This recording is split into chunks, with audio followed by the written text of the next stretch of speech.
Elle empoisonne le jus de sa belle-fille, en quelque sorte la fille de son mari, avant de le lui remettre. Mais ce qu'elle ignore, c'est que la fille l'a vue pendant qu'elle était en train d'injecter le poison dans le jus. Elle est partie prendre un téléphone pour filmer toute la scène sans que la dame ne s'en rende compte. Elle disait « Je suis fatiguée de tes bêtises dans la maison. Je dois t'éliminer une bonne fois pour toutes. Si tu bois ce jus, tu perdras la vie et j'aurai enfin la paix avec mon mari. » Jusque-là, elle ne savait pas que la fille avait filmé toute la scène. La fille finit de filmer et s'en va discrètement. La dame, après avoir fini d'empoisonner le jus, oublie de jeter le cylindre et appelle la fille. Cette dernière arrive et elle lui remet le biscuit et le jus. Mais la fille lui demande ce que fait ce cylindre dans ses mains. Elle essaie de mentir à la fille en disant « Ce n'est rien. Je l'ai retrouvé par terre et je voulais le jeter à la poubelle. » Elle ne savait pas que la fille l'avait déjà vu quand elle était en train d'injecter le poison dans le jus. Elle lui dit de prendre le jus et de le boire une fois qu'elle sera à l'école. Elle lui a même dit de ne donner le jus à personne d'autre. La fille, sans rien dire, accepte et prend le jus. Elle lui remet le biscuit aussi et lui dit « Si tu finis de manger le biscuit, n'oublie pas de boire le jus. C'est un jus qui rend très intelligente. » La fille accepte de boire le jus à l'école après avoir mangé le biscuit.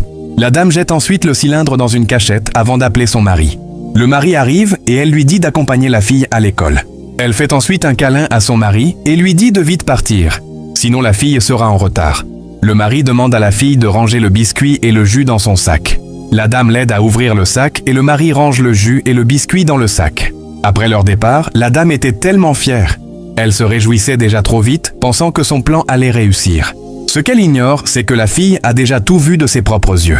La fille et le mari arrivent près de la voiture et veulent entrer à peine quand la fille dit « Papa, j'ai des doutes sur ta nouvelle femme. » Le mari lui dit « Ma fille, elle t'aime autant que moi aussi je t'aime. Tu n'as rien à craindre. » La fille lui dit « Elle a empoisonné mon jus avant de me le donner. » Le mari ne voulait pas croire quand la fille lui dit « Papa, sors ton téléphone, je vais te montrer ce que j'ai filmé. » Le mari sort le téléphone et le déverrouille à peine quand il découvre la vidéo. Étonné, il dit à la fille de venir. Il fait demi-tour avec la fille et revient à la maison.